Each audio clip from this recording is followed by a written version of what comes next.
Meeting to order at 6 o'clock, Brookfield Selectmen meeting, and Ed, would you? Yep. Join me in the pledge. On the pledge of allegiance. I pledge allegiance to the flag of the United States of America and to the republic for which it stands, one nation, under God, indivisible, with liberty and justice for all.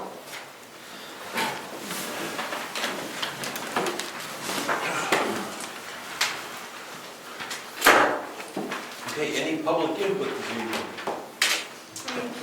Molly first. Yeah, absolutely. So, hi, I'd like to start by thanking you all for having me and listening.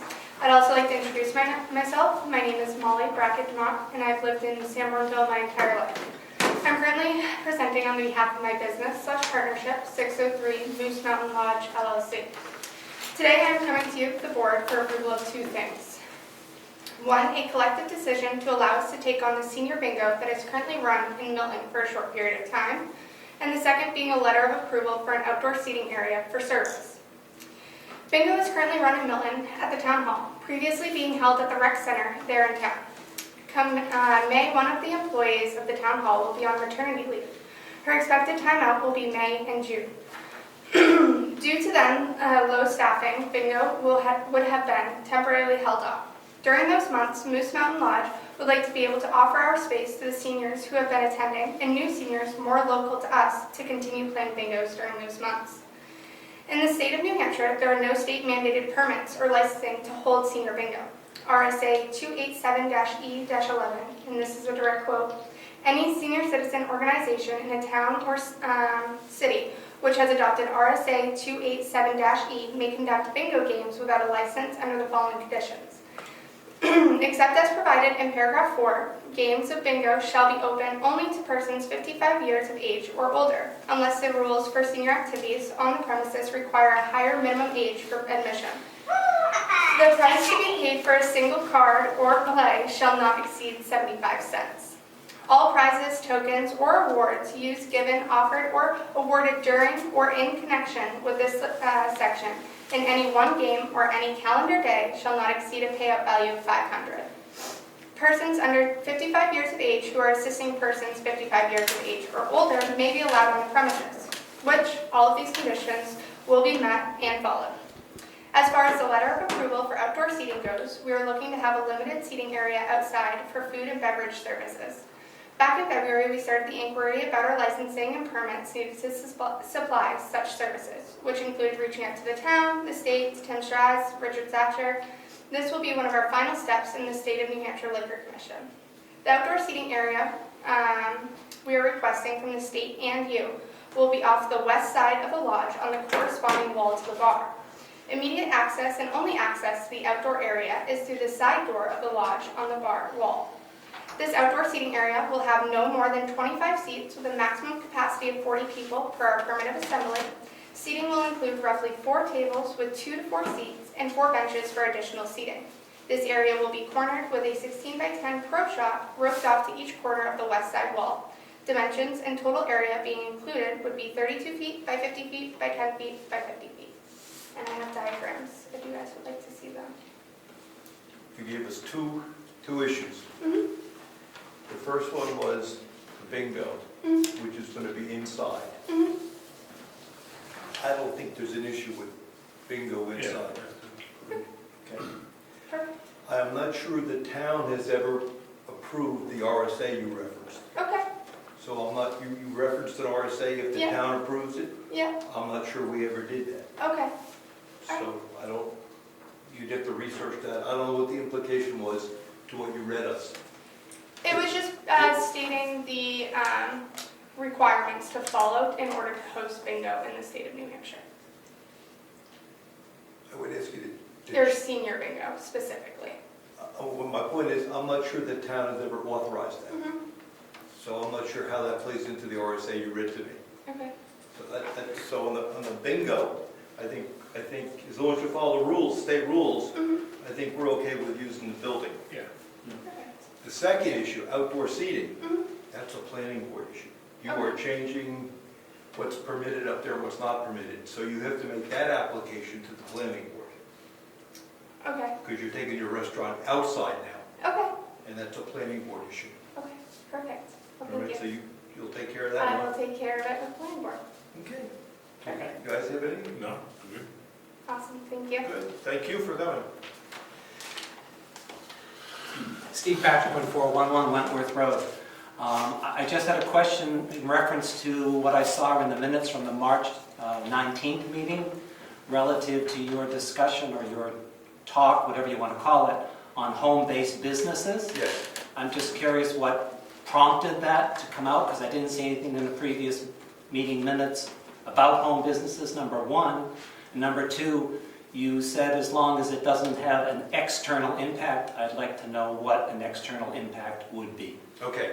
We've got a query from a federal agency asking whether something was allowed in town. It was a home-based business that was completely inside. You wouldn't even know what was going on. So that's what stimulated the comment.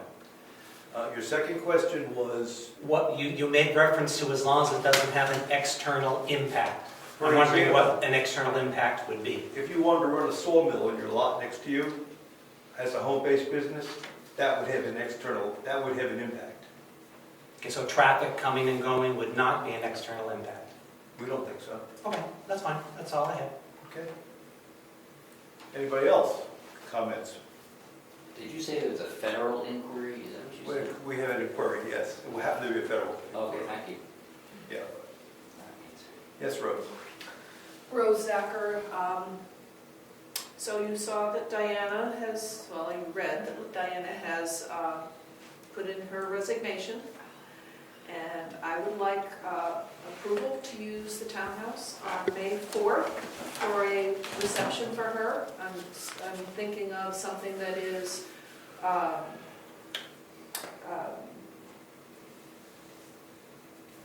open house kind of function. I've checked the calendar, and there's nothing going on that day on the calendar. Part two is that I would like permission to spend or have access to up to $200 of town money to pay for things like cake, decorations, cleaning maybe a little bit, that kind of stuff. I'm good. I'm good with that. I think that's the least we can do for her. Okay, so get it on the calendar, would you? I will get it on the calendar. And we need, That's May 4th? May 4th. It should be the first Saturday in Yeah, May. I think yes, I have the yes. right date. do you have a time yet?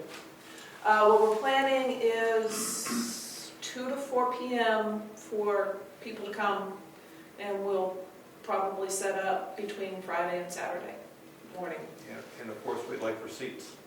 Absolutely. Thank you. Jan, do you have anything for us? I just have a Heritage Commission and a Gaffney Library trustee update. Do you want it now? Yeah, do the trustee update, please. Okay, great. For the Gaffney Library, we have been meeting.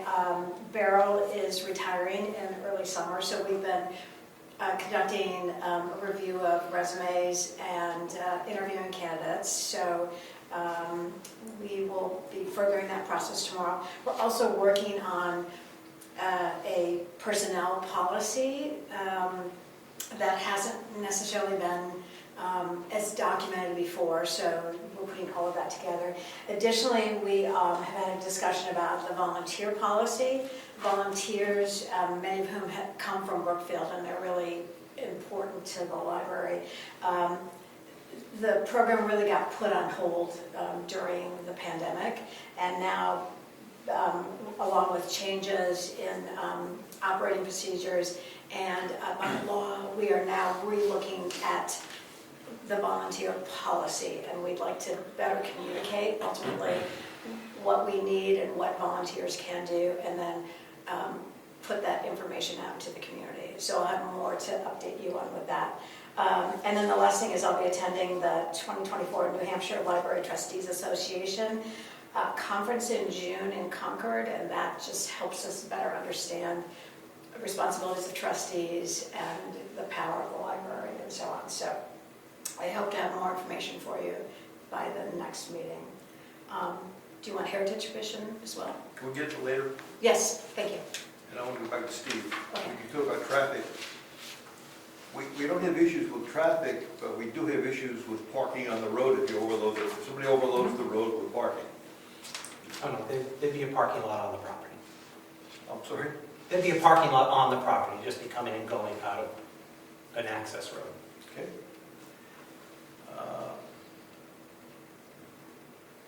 Brad, you have anything for general public or later on when we talk about committees? Later on committees. Okay, any other public input? Okay, let's do some committees then. And I guess you're first, right? Okay. Emergency management quickly. Yes. Gone through, checked all the extinguishers there within, they appear to be okay.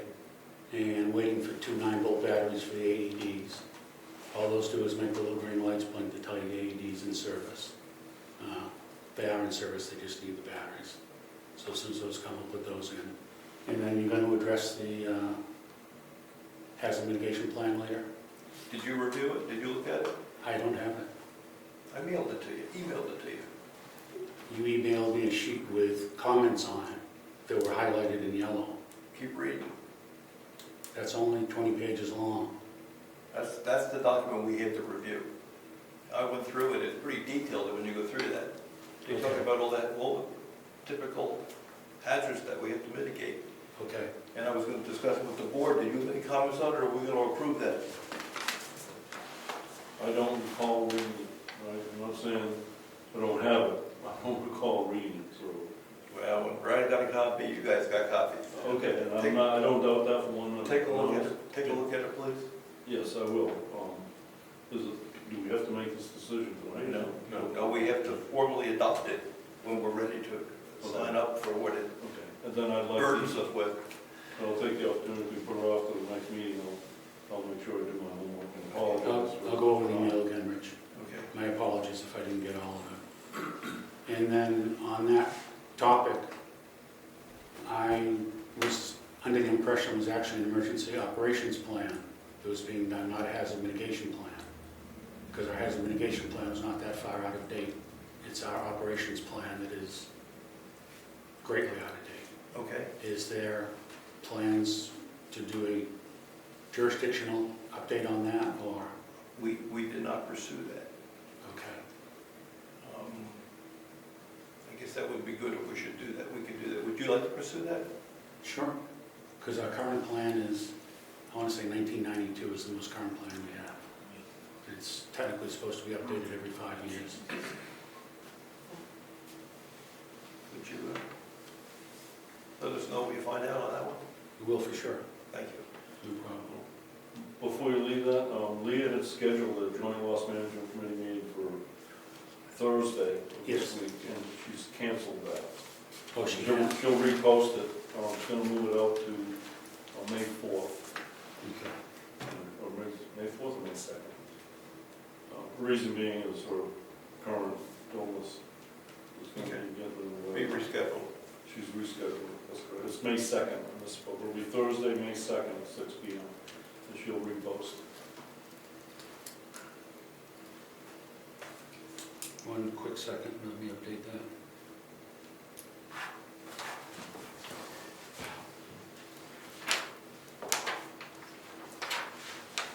And we have signed the document authorizing the fire wardens that you asked us to sign. Yeah. So that's available for you. Okay, super. That's my copy, or that's for me to send in? That's the only copy we have. Okay. We'll get a copy made and get it to you. Thank you. No Anything problem. else? Anything else, Brad? Whenever you want to tackle forestry, I don't know what that comes under. Heavy sod. Let's come back in case somebody wants to leave. They might. Jan, you want to do the Heritage Commission? Yeah, I spoke with Mary Lou last night, so she's aware that I'm going to update you now. We did the mini critical needs assessment last Tuesday. That was of the New Hampshire Preservation and the Brewster Production Designs. They spent 4 hours. They looked from the foundation all the way up to the bell tower. They are in the process of writing the report, but we have asked them to address the front of the building first because of the warrant article for the $10,000 to do the cleanup and painting. So they will prioritize that first, and then they'll give us the report for the entire building afterwards. We have uploaded, and they took a lot of photos, uploaded those to a Google Share Drive, but this is kind of an appeal for anyone in town who may have a photo. We can't find a photo of the townhouse prior to the bell tower erected, which was in about, I think, 1907. 1907. So any photo or any postcard that a family may have in a family album, if they can get in touch or let us scan that, that would be terrific, because we don't have it in the archives either. And that's important for a bunch of reasons. But, and this last thing is that they asked a lot of questions about, so when was the roof done, and when was insulation put in, and when did you do the foundation, and what was the scope of work. So Craig and I have been talking about documenting all of the work that's been done since pretty much the beginning of the time, or at least when we have records, and we're going to meet in May and start putting that into play, because it makes it so much easier for anyone in the future to know what's been done on the townhouse in terms of scope of work, costs, vendors, any receipts we may have, warranties, and it just makes it easier, I think, for the town to manage. So we're going to kick that off on May 9th. That's it. I can add a little bit to that, Yes. not on that specific subject, but the Heritage Commission and the Conservation Commission are doing a joint venture on Sunday, it's coming Sunday, that's April 21st, at the Hackett site. We've done April 21st at 11 o'clock. Open to the public is welcome. It's going to be our first venture down in there to actually do some physically do some cleanup work in the area and try to remove some of the invasive brush that's around the foundation. So it's going to be labor intensive. We need a lot of help, so we'll invite the public to chip in and come on down. We'll be there. We'll access the site from Governor's Road at 11 o'clock Sunday morning. So open to the public, conservation, Heritage are doing this together. And Bob Sarasic will be the manager of that project. Okay, thank you. Brad, you have a question? Another backing up a topic. Emergency management, generator. I'm going to be heading out of town for a couple of weeks this weekend. The generator is not running automatically. It needs to be handled manually. We know we have to turn it off manually. Does it have to be turned on automatically or manually also? Yes. Okay, that's a news item. Yes. I was talking with Aaron Dane and asked him to give it some thought and see if he had any ideas on what it might be. He's tried in the past to fix the cycling, Right. and now it doesn't come on, that's another issue, right? Right. All right. But it was yesterday he and I were discussing it. I'm not sure we want to spend a lot of money on that. It doesn't owe us much anymore. It's pretty old. It's pretty old. It might be time to get through the year and put it in the budget for next year. There's a new generator. We talked about that too. You're looking at $5,000 to $6,000 for generator and switchgear. Most of the installs are, the infrastructure's already there for it, so there shouldn't be a tremendous amount of labor to hook it up. And that would be probably a Generac. Okay, thank you. So whenever you want, I'll show you how to, or you know how to turn it off? I'd have to turn it off. Same switch, instead of pushing it down, push it up. And then we'll turn it on That'll start it. Push it up and hold it. and hold, Yep. It'll start cranking and start right up. and you'll leave it up. It snaps down into the middle position automatically, I believe. Okay, well, there's the two toggle switches, right? Right. It's the one closest into the engine. Okay, to the engine. Okay. I'll show you folks some. I was gonna say, you could use a little training on that one, so. I didn't know we had it started. Yeah. Okay. Anything else, Brad? We'll come back to No. forestry. No? Karen, you have anything for us? Just quickly, the Lakes Region Spring Training Workshop for Town Clerks is June 5th, and I would just like to go to that. It's $75 a person, I think that's in the bills for you. It's at ad attached this year, but I'll just be going up for the day. Saturday, April 20th, this Saturday, between 8 and 12, I'll be open for dog licensing only. Dog licenses expire, dogs have to be registered by April 30th. So anyone's welcome to come down and license their dogs. And at the same time, the Conservation Commission is going to have an Earth Day exhibit here in the office. So it's kind of a twofer, and everybody's welcome to come down and see their display and stop in and do their dogs. They come into the office to do the dog, to do your own. Yes, yes.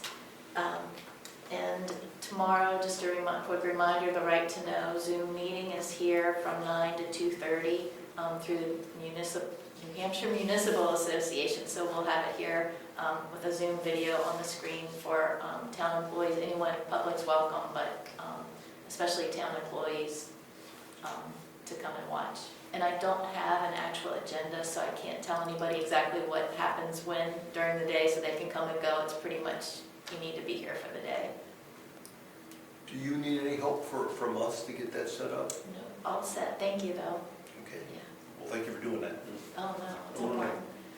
expand a little bit on the Earth Day part, which was talking about. I reached out to Dino in Wakefield, and he's supposed to be sending us a permission to be able to dump whatever we find over in the landfill or transfer station without any additional fees.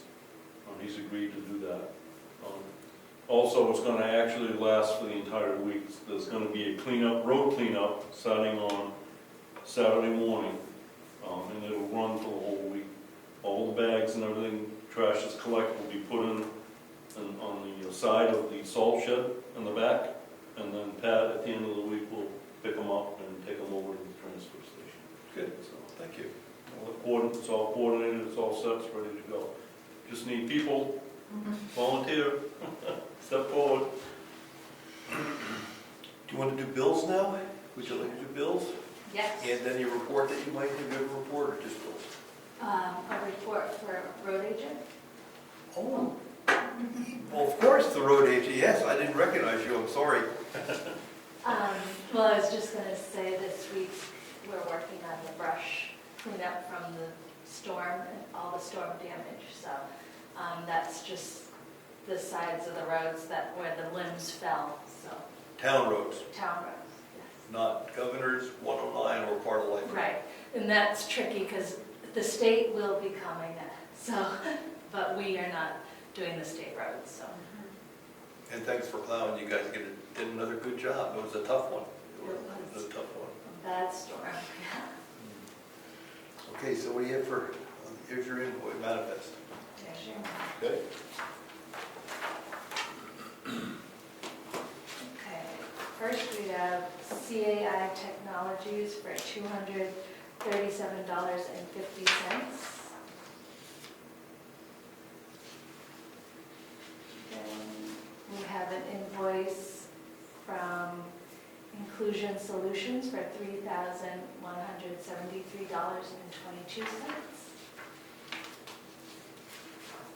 We have a Staples reimbursement for $26.98.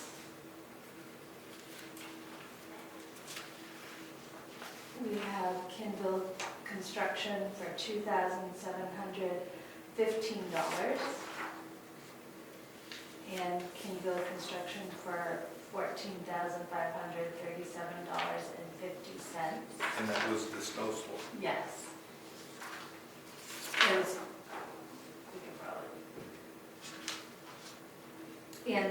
one day of the cleanup too, so. And the reason I mentioned that, because we were doing road planning last, Yeah. remember? We had $90,000 worth of winter maintenance that we were gonna rob some money Mhm. from. That's not more than 76, and you're gonna carry that forward to. That's gotta cover next November. November and December. Right. So 14,000 out of that, okay. Thank you. Let's finish. I gotta remind me when we're done with this, I got a comment I wanna make about that. Go ahead, keep going. Hannaford reimbursement for $6.29. Long Meadow for $1.59 for a key.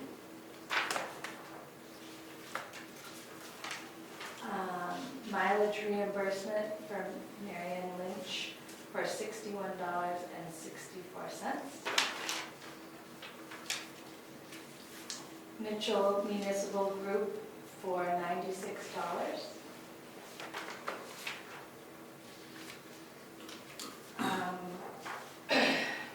Looks like payroll for payment for planning board chair for $300.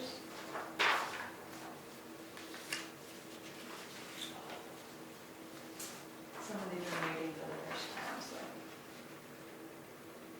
Oh, this is for the town clerk workshop, $75. Porter Office Machines Corporation for $62.62.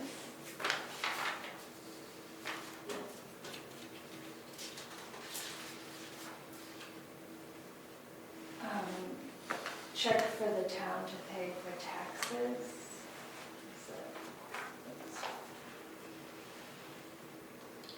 It's for $32,250.92.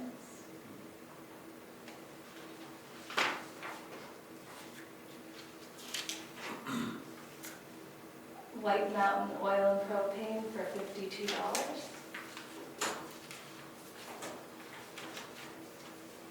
And reimbursement for the retirement gift for $180. Brings the total of the manifest, $53,776.22. I make a motion that we accept the manifest as presented. Second. All in favor? Aye. Aye. One of the comments that I wanted to make about the storm was that I know Chris dropped his blade in several different locations on state roads.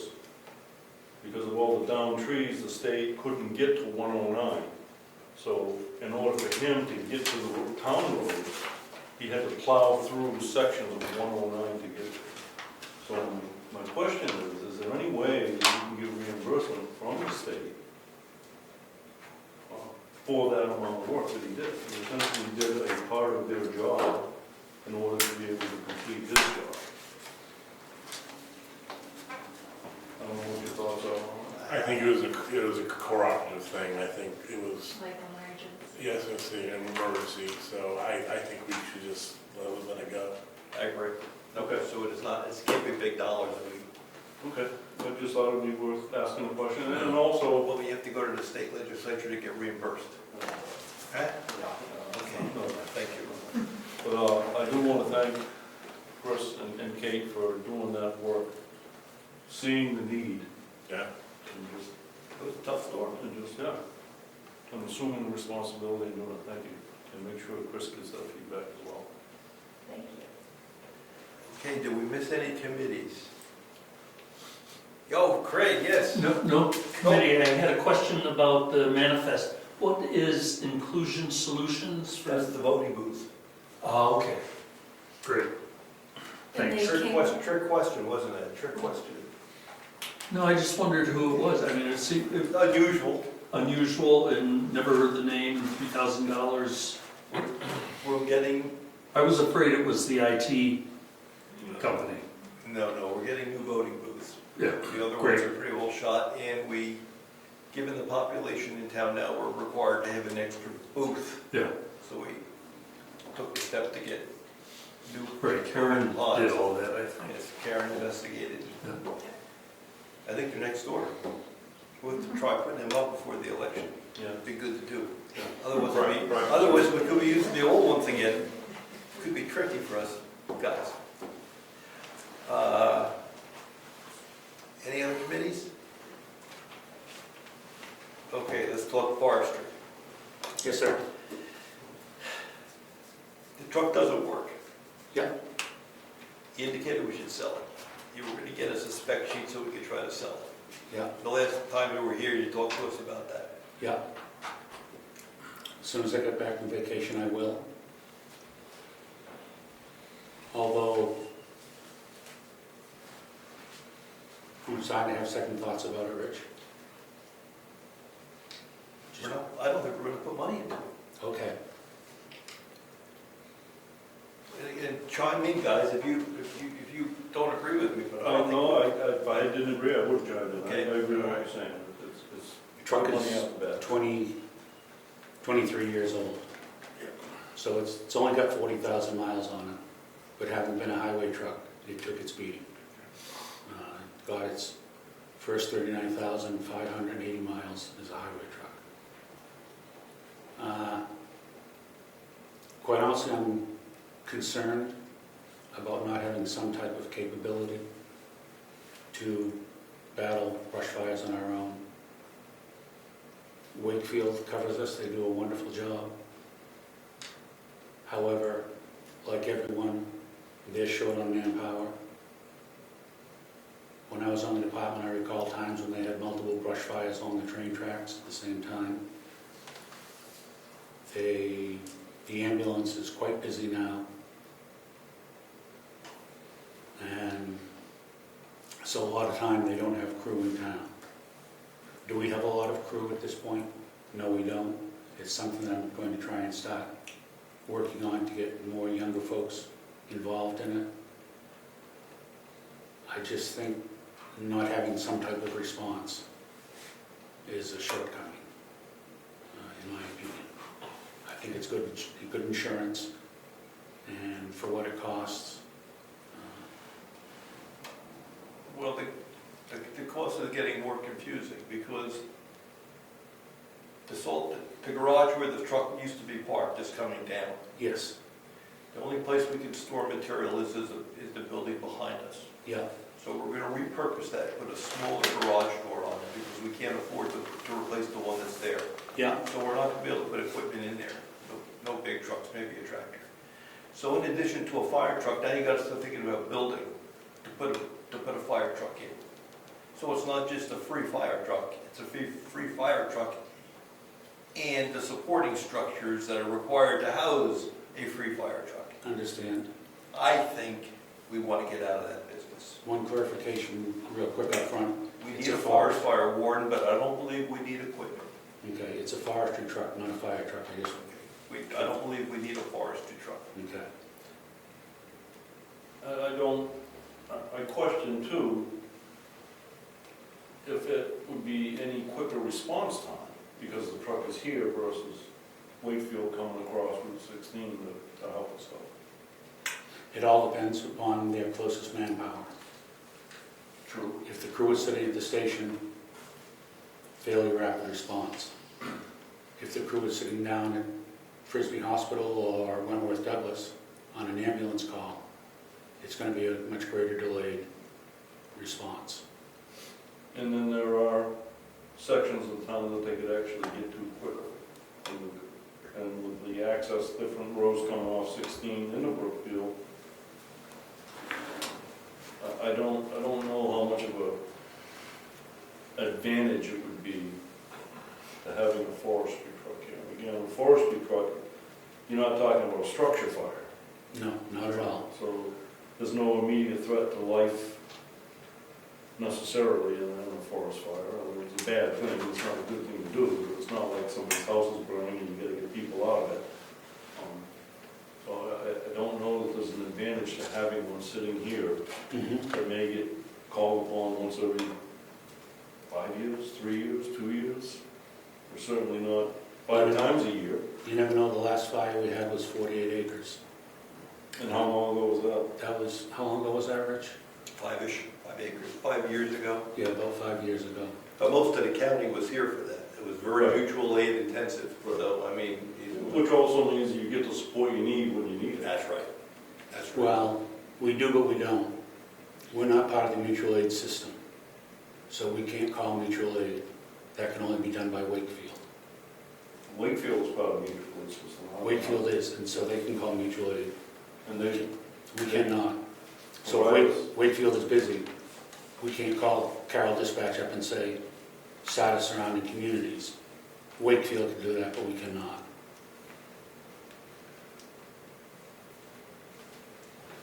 They would deal with it. yeah, that's what I'm, They would deal with it.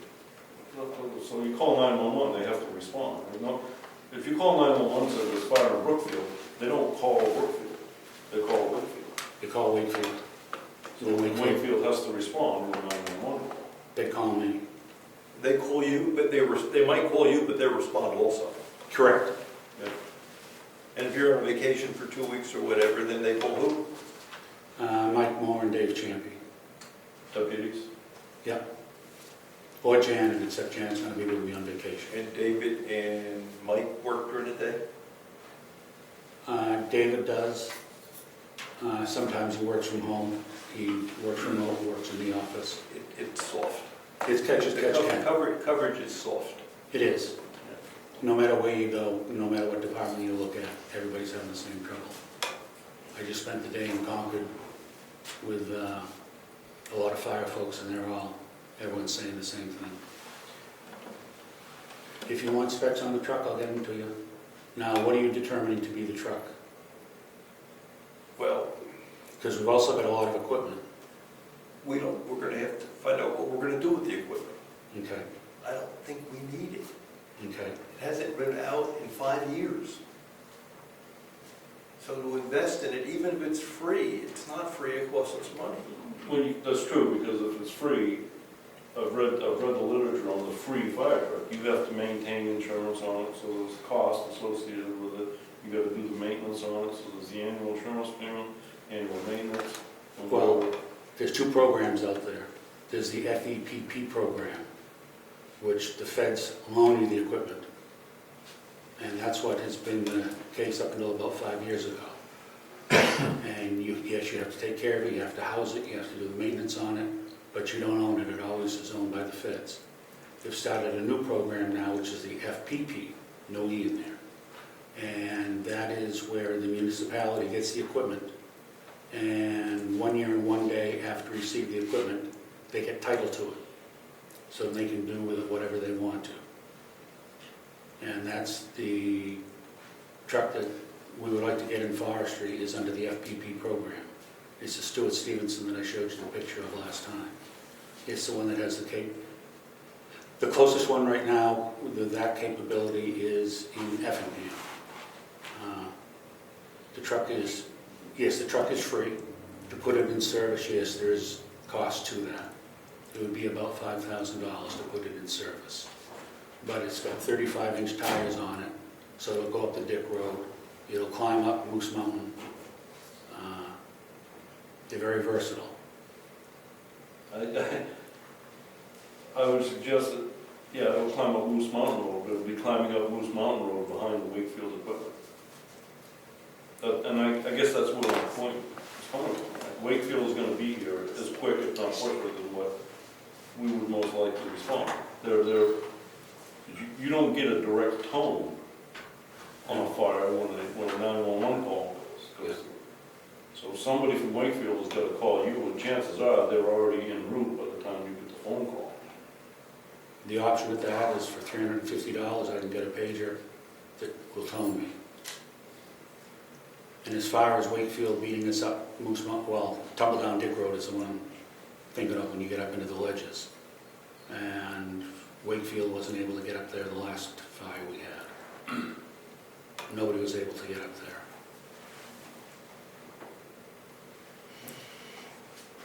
You know, it's your decision to make. I understand that. It's a decision that I don't agree with. I understand where you're coming from. As far as using the entire garage, I didn't know the town had that much stuff it had to store that it needed that entire space. It's pretty big garage out there. We used to park 2 trucks in it. A full-size dump truck and a 6-wheel dump truck by the town plow truck. So there is a lot of room in there. So I don't think housing is necessarily an issue. Okay. I still struggle with the need. Yep. You know, with the need. Do we really need to do this? Okay. So you got a feel for where we're coming from. We're not warm to this idea. Yep, no, I understand.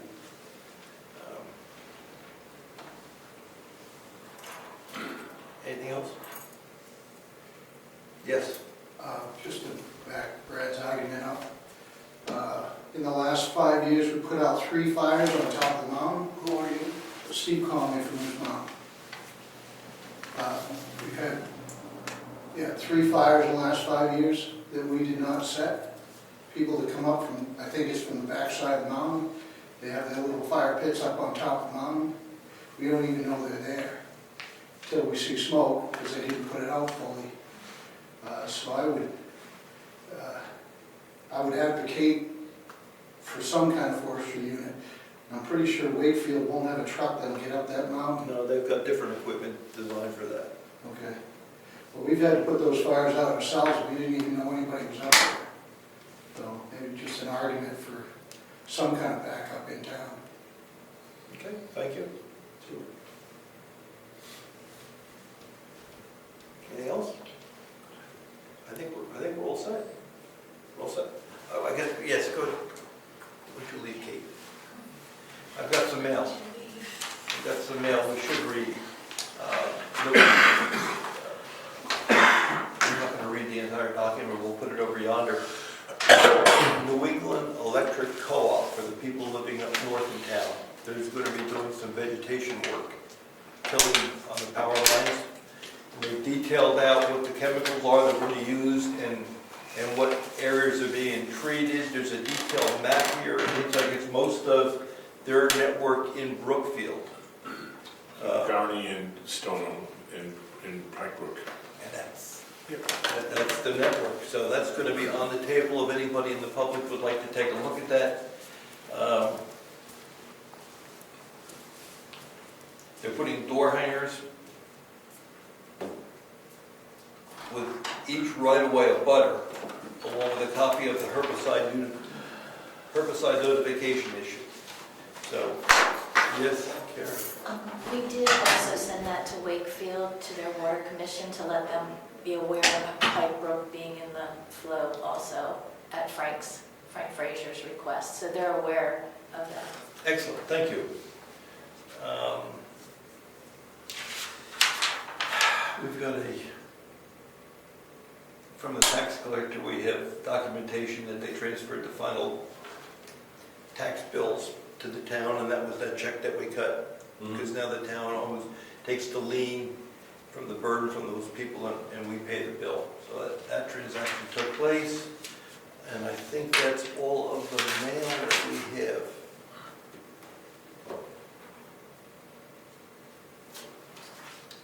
Okay. Can I have clarification on something? Sure. It was my understanding that we were going to share a LEOP plan with Wakefield. That's why we didn't go out for the grant, that we worked with them to do the LEOP. You mentioned the hazard mitigation plan. So is it the hazard mitigation plan that we did with them or the LEOP? It was the hazard mitigation plan. So What is LEOP? It's the local emergency operation plan. And that's what Brad was talking about. Yeah, I thought we were working with Wakefield to do that so we could be covered if there was any disaster and that would affect our FEMA application if we needed funds. That's what I thought. Brad's going to investigate whether we should do a joint one with them. Because that plan's very old. That's what he said. I know. And that's the one we would get that $7,500 grant, and they would have that the representative would come in and help out with that charrette or that visioning We've done, thing. yeah, we've done that with the hazard mitigation where we, yeah. Right, but that's also the LEOP. That's what. It's not in the budget this year. You know, to spend it, we have $1 in there, and we're spending money this year. Because I figured if we're sharing with the hazard mitigation plan, the LEOP would be the same thing, since we were just speaking about fire suppression for forestry with Wakefield, then it would seem like it would be good to roll that into one plan. And I think it could be multi-jurisdictional LEOP, so just keep that in your memory bank. Anything else? No. Okay, meeting's adjourned. Don't you laugh. 6:43.